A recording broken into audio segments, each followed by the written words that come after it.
Jesus is the answer for the world today. Above him there's no other, 'cause Jesus is the way. Today we're going to be talking about the subject of systems theory. Now, what is systems theory? How many of you have ever heard about the proverbial elephant? And the one person looks at the tail and says the elephant is like a broom, right? The other one looks at the trunk and says the elephant is like a snake. The other one looks at one of the feet and says the elephant is like a tree. Well, that's what was sort of going on in the psychological world till around the 1950s to 1960s. And some people started saying, you know what? It isn't that everybody has individual problems, but how about looking at the overall system? That is, how the people are interacting with each other. And so they came up with a whole method that is called systems theory, and we'll look at that today.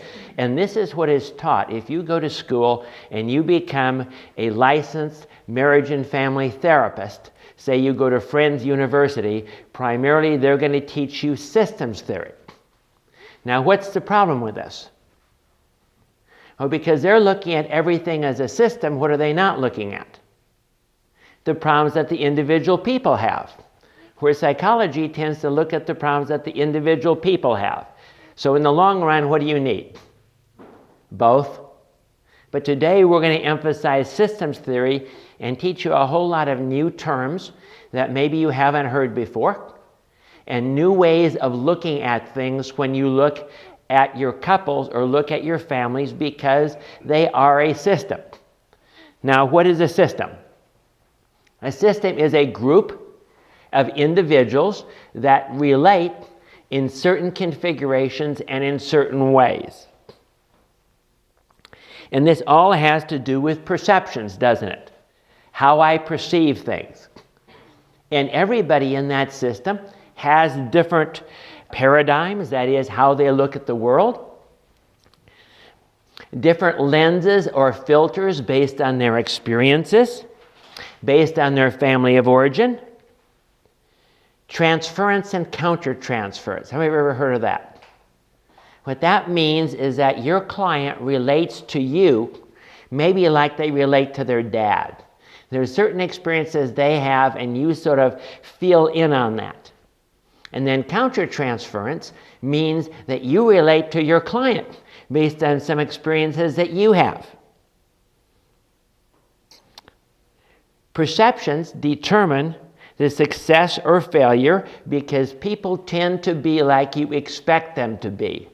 If you see everybody as positive and yeah, we're going to recover and God has the answers, how are they going to react? But if, like some doctors do to sort of cover themselves, you tell them all the negative things and you're probably going to be on meds for the rest of your life and you're probably never going to recover and there's a very low rate of recovery with this particular type of problem, how do you think your client is going to tend to react? Do you see these are all systems? It's how you're relating one to another. And then the inner perceptions of how you see yourself as a person. All of those things are going to be involved here. Let me give you a formal definition of a system. A set or arrangement of things so related as to form a whole. A set of facts, rules, arranged to show a plan. An established, orderly way of doing something. A body or a number of body organs functioning as a unit. Each one needs to be connected in a certain way. How many of you know your car is a system, right? What if all the pieces of your car are not connected correctly? What is going to happen? It is not going to function well, is it? Things are just not going to come together. And each one affects the other one, right? What happens if your alternator goes out on the car? It's going to affect the battery, which is going to affect the starter, which is going to affect the engine, which is going to affect the entire car, right? So that's what we're talking about in the way of systems.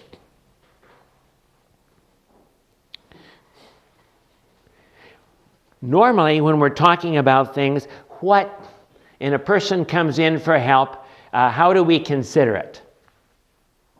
That person is the problem that wants help, right? In systems theory, we call that the identified patient. Now, why? Because they're looking at that the entire system is the problem, not that one individual person is the problem. Here are a bunch of concepts of systems theory. The first one is the whole versus the parts. We focus on the whole piece, not just the identified patient. Because the identified patient can be what? The scapegoat of the family, can be the lightning rod that is trying to help the system by causing problems so that all focus on that particular person. They're selected to carry the symptoms of the family pain. He's the one that is chosen to act out in the conflict. It's very interesting. When you look at this, you really see this kind of stuff happening. At this one particular kid who may be the scapegoat or the black sheep of the family, when he acts up, the family all unifies to help him, right? If he doesn't act up, the family all fights. So do you see, he has a function in the family of what he is doing. And if you don't change that function, what's going to happen?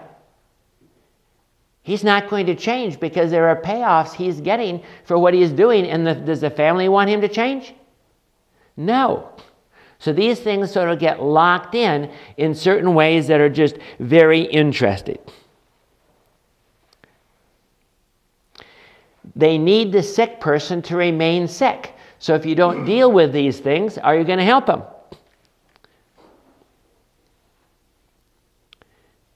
The greatest capacity to change the system is if they'll quit playing the game.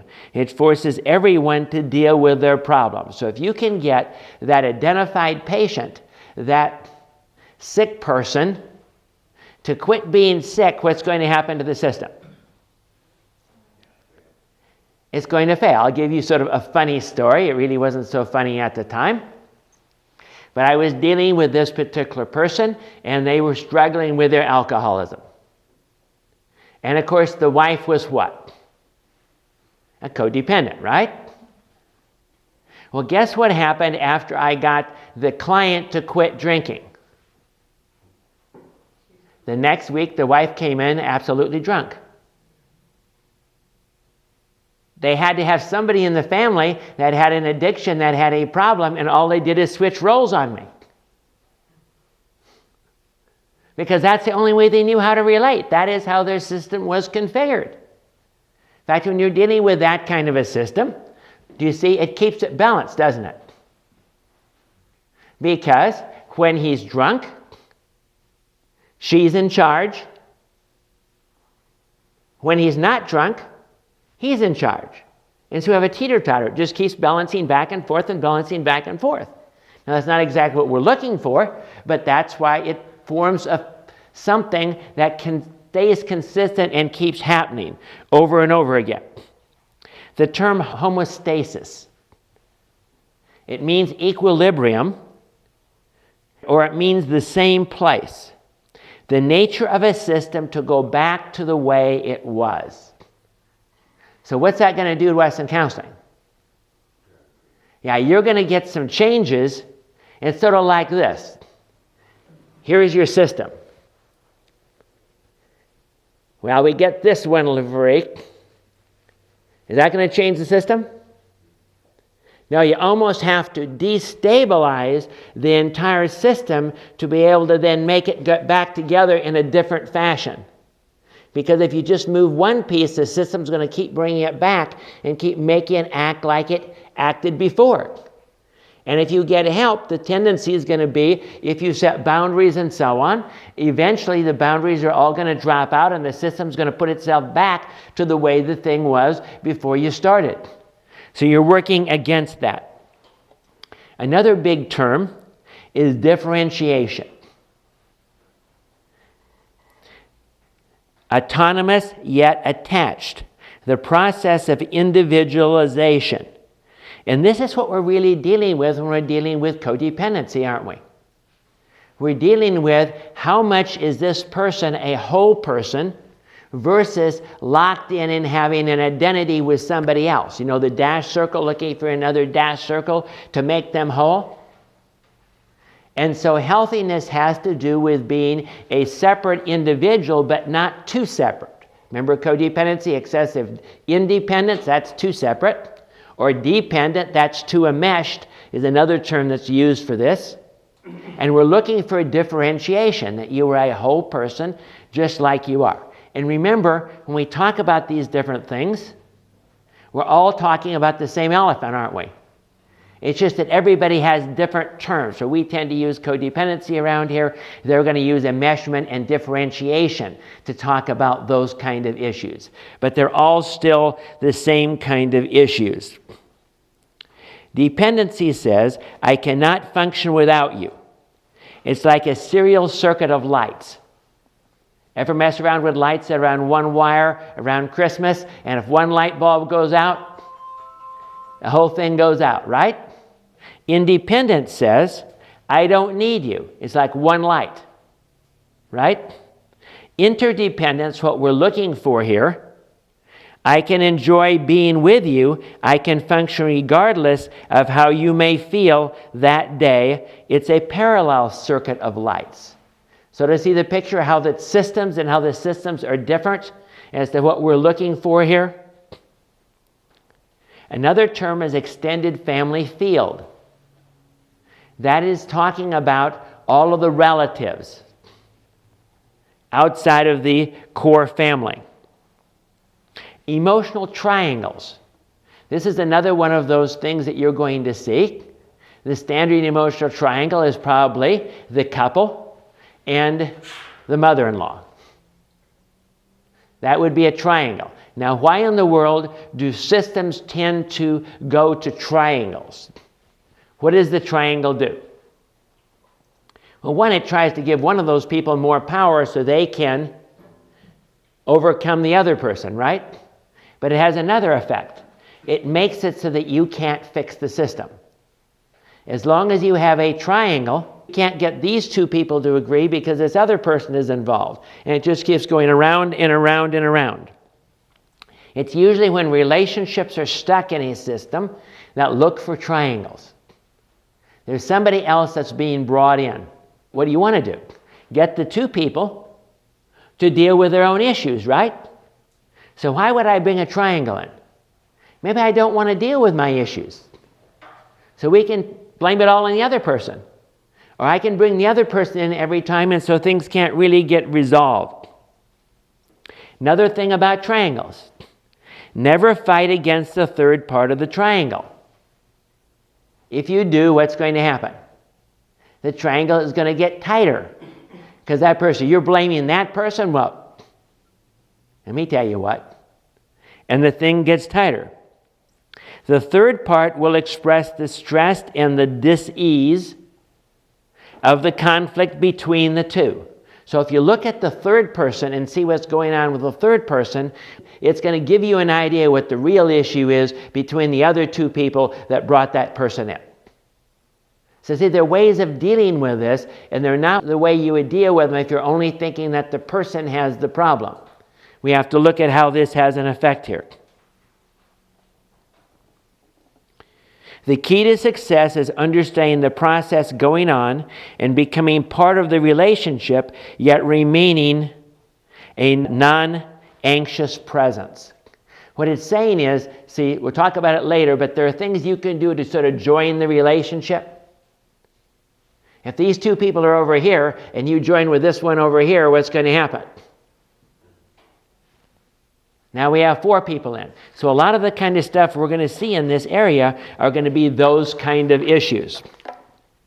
The purpose is to avoid facing the conflict with each other when highly charged emotional issues are involved. Triangles cannot exist unless someone initiates it and the other accepts it. So it just gives you ideas. By changing one piece of this, you can change the whole thing. They're generally due to a lack of differentiation. Remember, differentiation was what? How much of a whole person I am. If I'm a whole person, how will I relate to somebody else? as a whole person, I don't have to bring somebody else in because I can take care of myself, right? See the idea?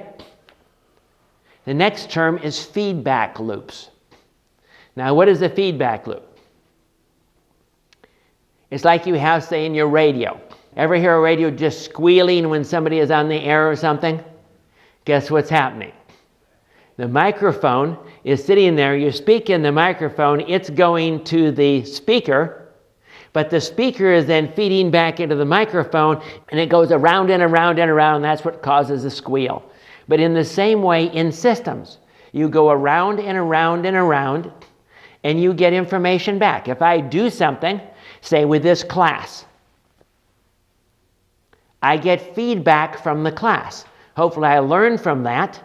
Let's say on your test if there's a bad question, right? So I correct the question, and then I try the question again, and I get feedback again. And it's a method of how systems work within themselves to correct themselves and to balance themselves.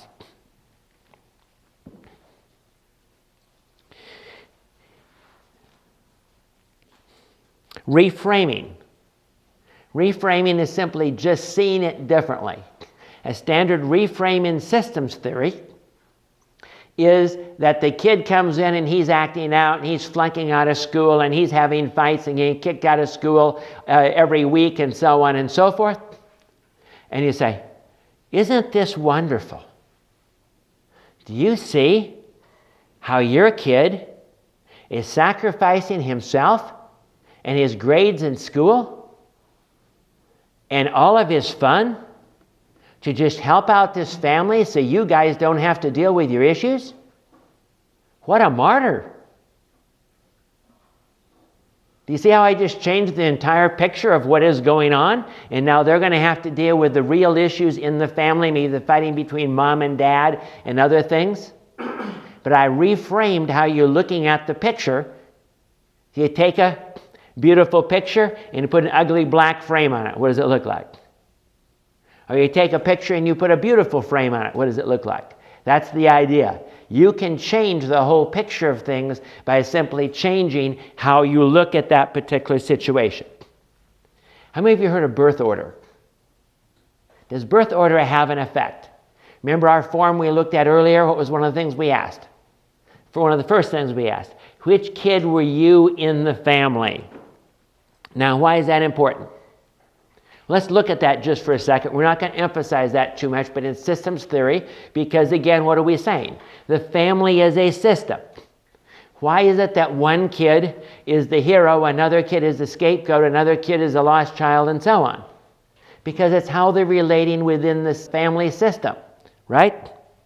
The firstborn tends to be perfectionistic, reliable, conscientious, a list maker, organized, serious, scholarly, and task-oriented. That's why they're usually the hero unless they get supplanted by the secondborn, whose job is to supplant the firstborn, right?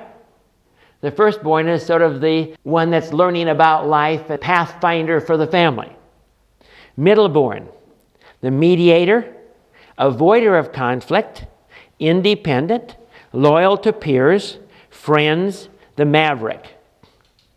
The lastborn, manipulative, charming, blames others, shows off, a people person, a good salesperson, precocious, and engaging. Now, what are other issues? How about spacing? Does it make a difference how many years there are in between? Yes, it makes a big difference.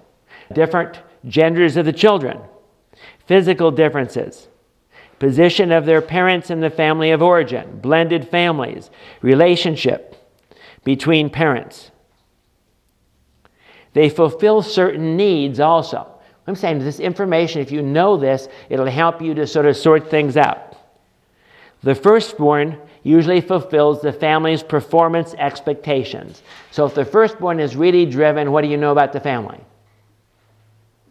They're probably a very performance-oriented family. The secondborn fulfills the emotional needs of the family.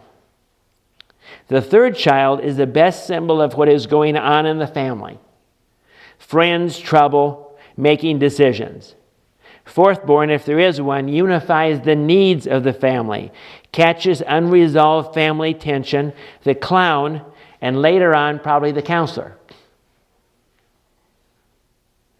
And then we start all over again. What's interesting is you go through, there are only so many. You go through at 4. If you have more kids than that, then you'll have another one that will be like the firstborn and so on, and you go through all of these different kinds of things. How about personality styles? Again, where do they come from? What is personality? How you learn to cope with life. And different people cope with life in different ways. I'm just reviewing a lot of this for you. A lot of these are just whole areas that you can study for a long time, just learning about each one of these particular areas, right? 85% by age 8. How many of you heard of the choleric? Strong-willed, productive, decisive, visionary, with a compulsive need to change, opinionated, cruel, unable to relax, unsympathetic, never gives up. Now, do you see something? Do you see the good parts? And do you see the bad parts? What do we need to do in counseling? Help them maximize the good parts and learn how to deal with the bad parts. Sanguine, outgoing, talkative, warm, friendly, expressive, undisciplined, controlled by circumstances, compulsive talkers.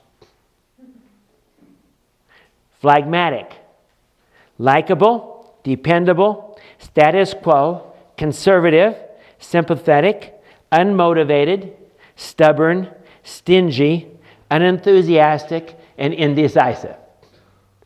I like the way they do this because you see, they give you all the positives. They say, yeah, and then they give you the negatives that go along with each one of these, right? Melancholy, analytical, perfectionistic, sensitive, serious, artistic, moody, critical, rigid, touchy, and legalistic. So what does that tell us? Every personnel that you have, but sometimes the personalities, these systems things can be big factors in what you're dealing with. So in your counseling, you don't just deal with the individual, you'll deal with the system, and you're going to have to integrate that all together. And so we're giving you this part of this class. The major areas of systems series, the first is the communication approach. This is how the parts interact. What are the rules of the family? See, like one of the rules in the family might be we bury all the bad things in the family in the closet and we close it up and we never tell anyone. We hide, we have all these secrets in the family that we never tell anyone. That could be a family rule. Or a family rule that we never go outside the family with anything. What happens in the family stays in the family. Heard that one before? Now I'm going to give you the names of a couple people here that are the best known authors in these particular areas, just so if you ever hear these names again, that might wake you up. This is systems theory, okay? In communication, it's Don Jackson, Virginia Satir, and Jay Haley. Then we have the structure approach. So first we had communication, now we have structure. Okay, structural theorists, Murray Bowen, David Cantor, Salvador Minuchin. If you ever were studying this, you would know all these names, you'd have read books by them, and so on and so forth. And structure has to do with how the different family is structured. As an example, they would look, is the father here, the mother here, and the kids here? What if the kids are here and the mother is down here? We got a problem, right? Then we have what's called Bowen family systems theory. This is from Murray Bowen. And he deals primarily with triangles, the nuclear family emotional process. He looks at emotional distance. One of the things you might do with kids if you're dealing with systems is you have them draw you a picture of the family. What are you looking for? How far the characters are apart in the family that they draw out.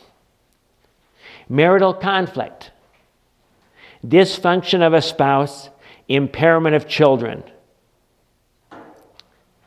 Anxiety about children. Differentiation is a big Bowen theory.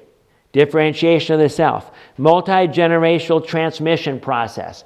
Big words for what? If you plot this thing out, you can draw lines right through the generations.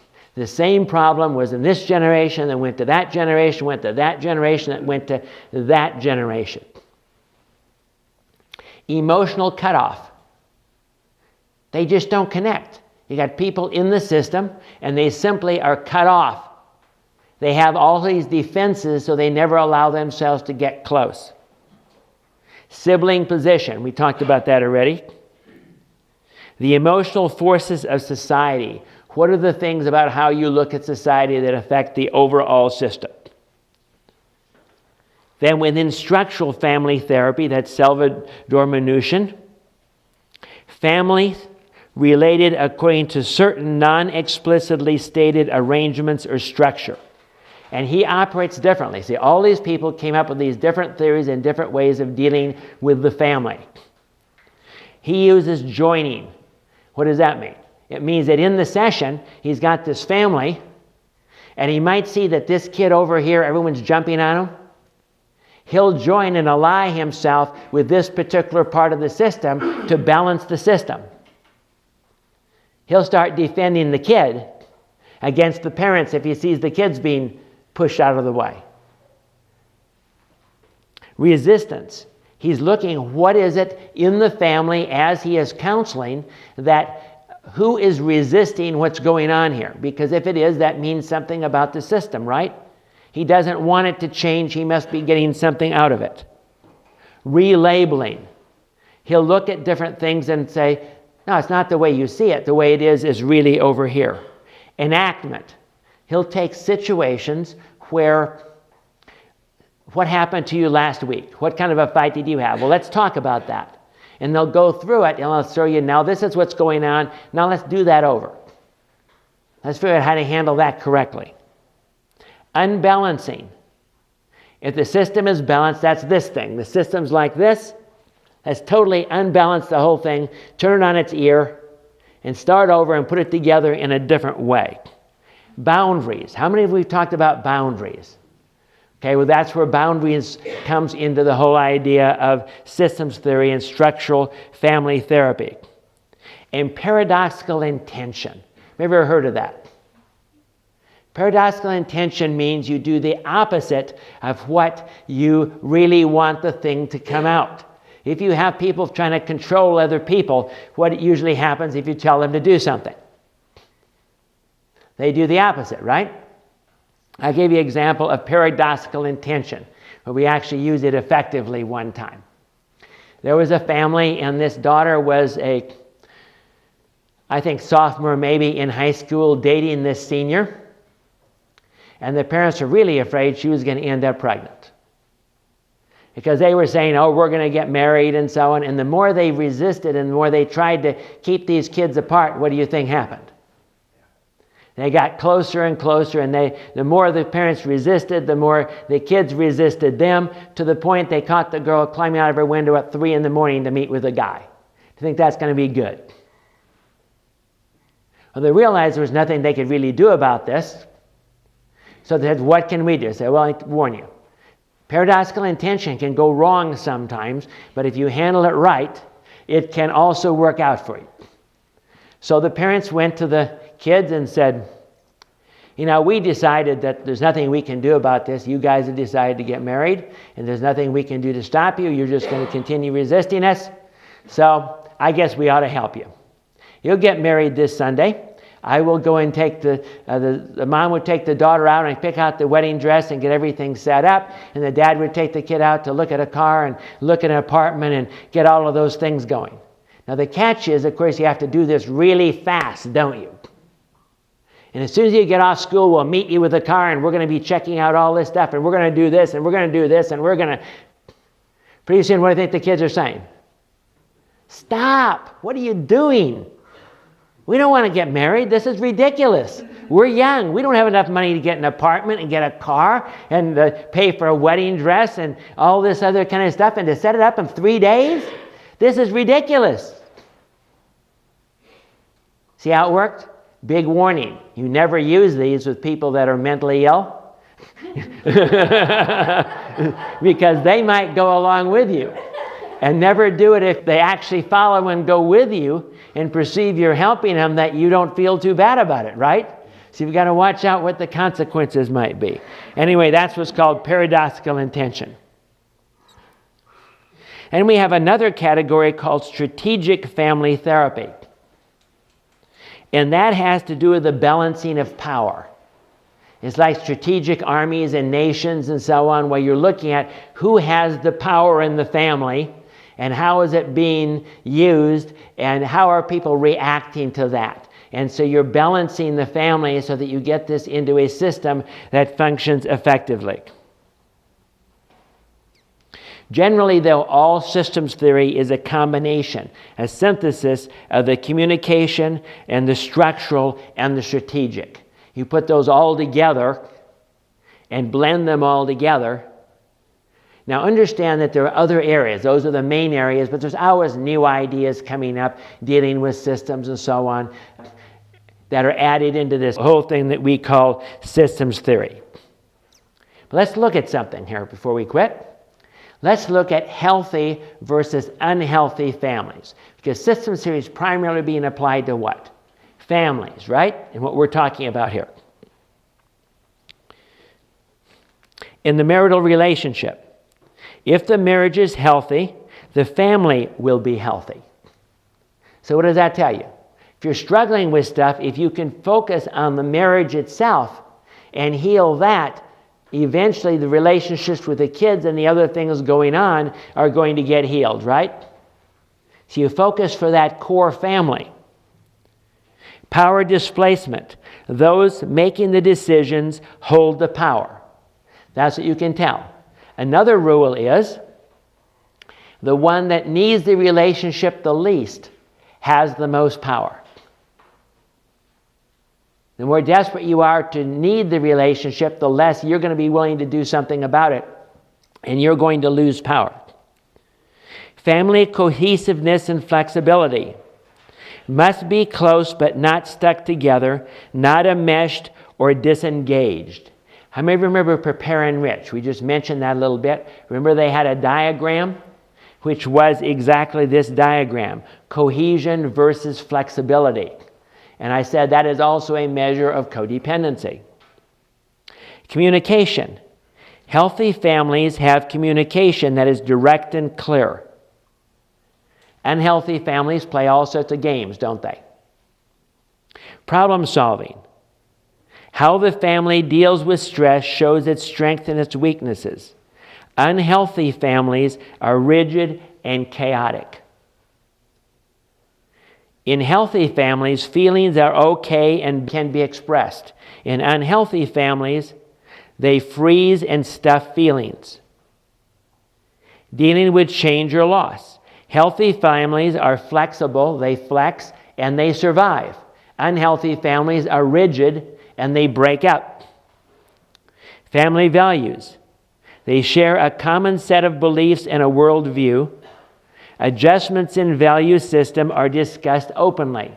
It's not my way or the highway, you have to believe this way, but there's discussion about what is right and what is wrong and how we should do things within this family. The capacity for intimacy and autonomy. A healthy family encourages closeness as well as autonomy and can communicate at the feeling level. If you see a family and the kids turn 18 and they don't set the kids free, what do you know? There's something in the family that isn't healthy, is it? There's something there because they're not giving the kids the autonomy that they need to grow up. The family somehow needs them and has to hold them into the family to keep the family functioning. So, analysis of systems theory overall. What are the different big things that we're looking at here when we're talking about a system? The first one is cohesion. That's enmeshment versus being too disengaged. Again, the two ditches, right? Adaptability. Chaotic, being too rigid. What am I saying here? everything in systems theory and everything in systems overall, what is our overall goal? Balance. We keep out of the ditches, right? Communication.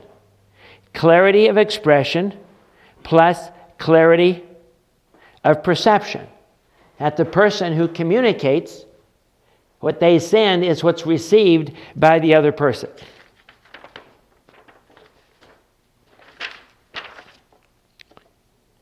Because it's what you mean to say, what you actually say, what the other hears, what the other thinks he hears, what the other says about what you said, and what you think the other said about what you said. Right? All those kind of things cause us to have all this individual stuff and crazy stuff that's going on. Another area is, let's call it role structure. What are the different roles in the family? The parent, the adult, the child. If they go parent-child, what happens? The other one comes back to their parent-child. What do you want?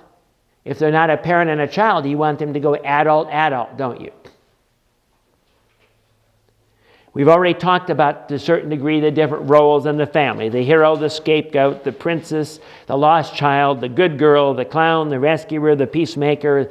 Just goes on and on and on to all these kind of things. But those roles tell you what about the family, about the system.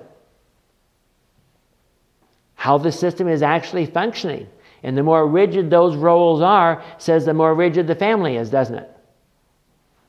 And if that's what the kid has to be, and they're that for the rest of their life, that's where we learn these things. The last issue I want to talk about is what's called life script. Now, what is life script? Life script is the inbred set of family values that are extremely strong in directing behavior regardless of your beliefs. You didn't know it, but your parents told you what you're supposed to be. What's interesting about plotting people's lives, if you can figure out the life script and sort of draw a line, you know what you're going to find? They might deviate over here, but they always end up coming back to that line, to that life script. When I was taking an advanced course in marriage and family therapy, the teacher told this particular story to give you an idea of the power of life scripts. She was discussing life scripts with the class, and this one lady just freaked out. And so she talked to this lady after the class, and she said, I just figured out the life script in my family for male children, because she had a son. Live dangerously and die young. Every male in that family had died in climbing accidents, flying accidents, parachute jumps, all of that kind of stuff. To be a male in that family, the life script was you had to live on the edge. And most of them eventually fell off and died young. And so if that life script didn't get changed, what was going to happen? Where do you really run into problems in life scripts? What if the life script asks for something that the person can't do? What if the life script is there to be a mother and have at least 6 kids and they can't have any kids? Or what if the life script is that they're supposed to be a career woman and they're now pregnant and they have a husband that wants to be a stay-at-home mom?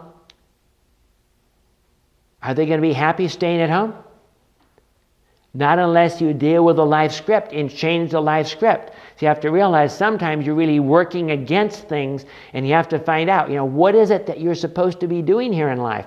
What is it? What's the message that you have here? And of course, you can help them to understand they've been programmed that way, and that isn't necessarily God's life script for them, is it? What do we need to change it to? What God is really calling them to do, what God designed them to do. Because it might be very different from what this life script is. But it can be very difficult and have a great effect. An example is a guy that I was trying to deal with his problem with alcoholism. His life script was being a cowboy. Well, how do cowboys relate to alcohol? If that's your picture, is he going to do very well? So instead of that, we have said, okay, I think we need a new identity. It's called Jesus Christ. Instead of being a cowboy, you're going to be a Christian. And you're going to live for God. Because if he doesn't change that view of what he wants to be, we're going to struggle against that whole problem with drinking, because his picture of being a cowboy is getting drunk every night, going to the bars, whatever, in his life. See the kind of problem that we have there. Life scripts also filter the way you see things. Because you have this picture of what the world is supposed to be like, and this is who you're supposed to be, and this is what a person is, or more than that, what a man is, right? What happens, though, if you don't have that kind of a life script of what a man is in life because you didn't have a model? Where do a lot of people's life scripts come from? The movies. Schwarzenegger movies, you got to go take them out, revenge, all these kind of things. You got to be a hero. You got to do all of these kind of things. And we pick up those things and we decide, and that forms our identity. It can cause major, major problems that you're dealing with. 3 usual irrational life scripts. I must perform well and be approved of by others, or I am worthless. You must treat me fairly. And conditions in life must be the way I want them to be. Now, if you believe those things, are you going to have any problems? Do you see the picture? Now, this is just an overview course, obviously, today, and an entire subject. You can get an entire master's degree just on this subject of dealing with this particular area. But can you see that when we're dealing in our counseling, we need to take systems into account. Don't think it's ours, well, this person has this problem and this person has this problem. It might be the way they're relating. And you might have to bring the entire family in and try and figure out what roles and what the structure of this family is, because it may be the structure of the family that is stopping the people from changing, because they have their particular role, don't they? Or they have their particular function, or they act this way because the way the other people are acting. So we have to realize it's not as simplistic as we would like, that we just have, if we fix this person and fix that person, we're going to be fine. Sometimes you've got to dig a lot more into the overall family system and how this all relates. But we also don't want to go the other way, that we think it's all system and we don't look at the dysfunction of the individual members of the system. So what does this all tell us? Pray a lot. Yeah.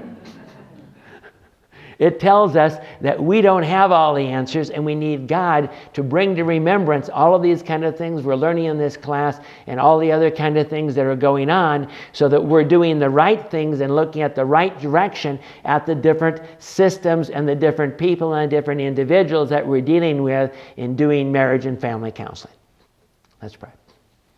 Lord, we do thank you that you are the chief counselor. And Lord, that you direct us in our counseling and everything that we do. And I ask, Lord, that you would help everybody here to be able to integrate these kind of new ideas into what they're doing and into their counseling, and to work effectively with this system that you put together called a family. And we give you the glory and the honor in Jesus' name.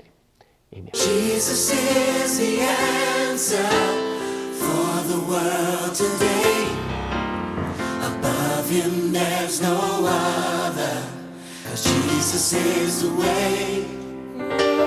Jesus is the answer for the world today.